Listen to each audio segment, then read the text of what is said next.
We looked at our business continuity plan with a special focus on the coronavirus outbreak back in February. Our IT manager surveyed our employees, about 130 people in total, to see who had PCs and laptops at home. And based on his findings, we put in an order for a number of laptops in at the beginning of March. That week we also sent out internal communications to the organisation explaining we were preparing and asking people to bring in their personal equipment so we could set it up in the event that we had to homework. We also put in place some procedures for our staff and our agency staff supporting the implementation of the government findings and guidelines, for example hand sanitiser at reception and temporarily making MSI a no handshake zone. Over the next couple of weeks it became apparent that we would need to move to home working, and our IT department set up 130 people either on their personal equipment or on company laptops. The setup included Microsoft Teams for video conferencing, a soft phone so we could carry on with our call logging, and dongles for some people who didn't have strong internet capacity at home.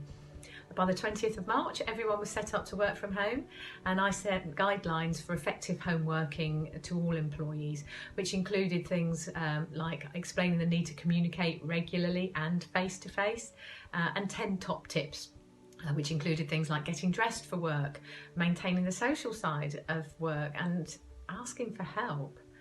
I also highlighted it was perfectly normal for everybody or anybody to find working from home and working remotely challenging, and that the HR team would be scheduling and conducting wellbeing calls with everyone on a weekly basis to support us being successful.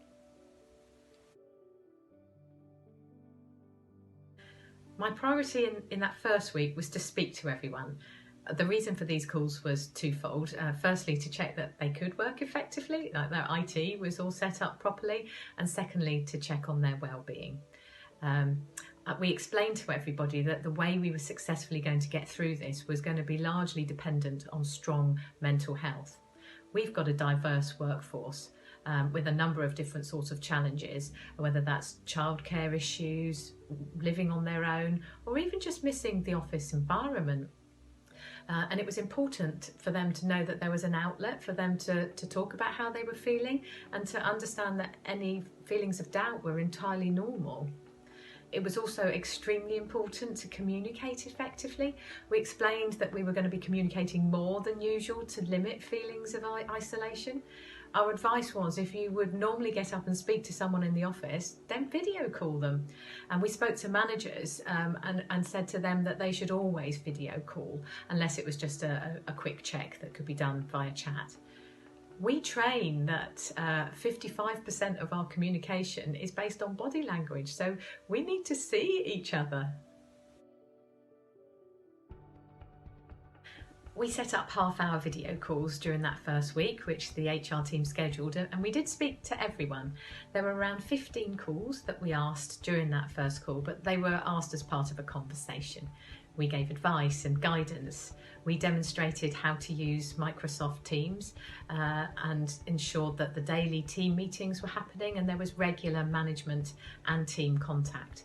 We checked where people had set up their workspace and advised about the importance of getting into a routine, one that included exercise, fresh air, and a break from the workspace. We asked people what had worked well for them so we could share that with others within the company. We identified people that we had concerns about and those who were positively enjoying this new way of working. In the second week, we scheduled shorter calls as half-hour calls were just not sustainable for the HR team along with their daily activities. There were less questions to ask this time, and these calls focused on ensuring that routines had been established. We highlighted that there was a direct correlation between physical well-being and mental well-being, and shared that those people who were coping best were those who were in a regular routine that included exercise. But the exercise could be a simple walk or an online class for those who were having to self-isolate. We talked about using the time that you would normally use in the commute to do something you've always wanted to do but never had the time. We have people painting, baking, learning a new language, learning a musical instrument, or just spending more time with their families. For those who were not quite there yet, we set them challenges for the next call. Things like finding some relevant exercise for them. We checked that everyone was getting the management support and emotional support that they needed, because it's important to treat everyone as the individual that they are. It's also important to pick up when people are putting on a brave face. Video conferencing really helps with this because you can see them, and it helps us to draw out their worries so we can address them together. Regular communication. For example, I talk to my team in the morning, at lunchtime and at the end of the day, and I know many teams are similar. There are daily team meetings too, and we're checking on the wellbeing calls that managers are video conferencing at least once a day, and many do it much more frequently.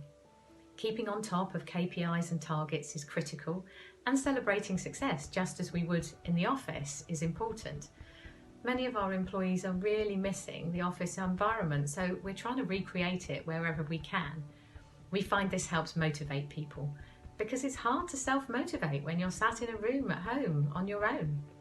Like I said earlier, I believe the key to our commercial success will be about maintaining a focus on positive mental health. And checking that IT works and responding to support calls is key. It's easy to feel isolated at home, but if there's plenty of cross-organisational communication and resolution, that's naturally going to have a positive impact commercially. At MSI, we firmly believe that the sum of the parts is greater than the whole. Working together effectively has been critical to our success whilst we were in the office, and we're working hard to make sure the same is true now that we are home working.